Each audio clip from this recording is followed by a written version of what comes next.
আসসালামু আলাইকুম, আবারও আসলাম আপনাদের মাঝে। আজকে কিন্তু মসজিদ কমিটিগুলোকে ধোলাই করব ভাই। মসজিদ কমিটিগুলোকে আজকে ধোলাই করব ভাই। যে মসজিদ কমিটি নিয়ে মারামারি, গ্রামের মধ্যে অশান্তি বিরাজ করে কেন? এই মসজিদ কমিটিগুলো নিজের ক্ষমতা দেখানোর জন্য, নিজে মসজিদ কমিটিতে থাকার জন্য, নিজের নাম জাহির করার জন্য কি পরিমাণ প্রতিযোগিতা করতেছে। আজকে যে সমাজের সব থেকে ধনী তাকে হতে হবে মসজিদ কমিটি, যে মেম্বার তাকে হবে মসজিদ কমিটি হতে হবে, যে ভালো চাকরি করে তাকে মসজিদ কমিটি হতে হবে। এই প্রতিযোগিতাই যেন আজকে নেমেছে। কেন রে ভাই?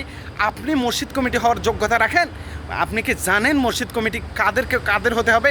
আর এই ইমামের অবর্তমানে যারা মসজিদ চালানোর মতো, যারা প্রতি শুক্রবারে মসজিদে তালিম দেওয়ার জন্য, মসজিদে খুতবা দেওয়ার জন্য, মসজিদের সকল মানুষকে সালাত আদায় করার জন্য উপযুক্ত, তারাই একমাত্র মসজিদ কমিটি হবে।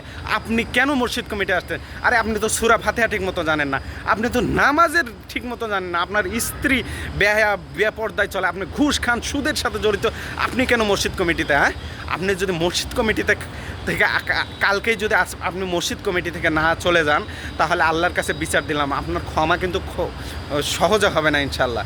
এই যে আপনি মসজিদ কমিটির জন্য মারামারি করতেছেন, মসজিদের উন্নয়ন আপনার মতো একজন লোকের থেকে করে নিতে হবে, যেখানে নামাজের হেফাজত করতে জানে না, যেখানে পরিবারের হেফাজত করতে জানে না, পরিবারে পর্দার কোনো বালাই নেই, সে চাকরি করে, চাকরি ক্ষেত্রে ঘুষের সাথে জড়িত, সে হবে মসজিদ কমিটি? আরে কি ধর্ম কি দিন দিন পাগল হয়ে যাচ্ছে নাকি? এসব মসজিদ কমিটিকে ঝাঁটা দিয়ে পিঠে বিদায় করার দরকার। আপনি আমার কথায় যতই মন খারাপ করেন না কেন, একটা মসজিদ হচ্ছে আল্লাহর ঘর, আল্লাহর ঘরের সাথে ফাজলামি করার একটা সীমা আছে। খবরদার, যারা মসজিদ কমিটিতে আগামীতে আসবেন, 100 বার চিন্তা করে, 1000 বার তওবা করে, নিজেকে পরিশুদ্ধ করে তারপরে মসজিদ কমিটিতে আসবেন। না হলে আপনার অবস্থা আবার দফারফা করে দেব। আরও একটা ভিডিওতে আপনার 14 গোষ্ঠী কিন্তু রসাতল করে দেব ভাই। মসজিদ কমিটির আসার আগে নিজেকে পরিশুদ্ধ করবেন, নাইলে কিন্তু খবর করে দেবো ইনশাআল্লাহ।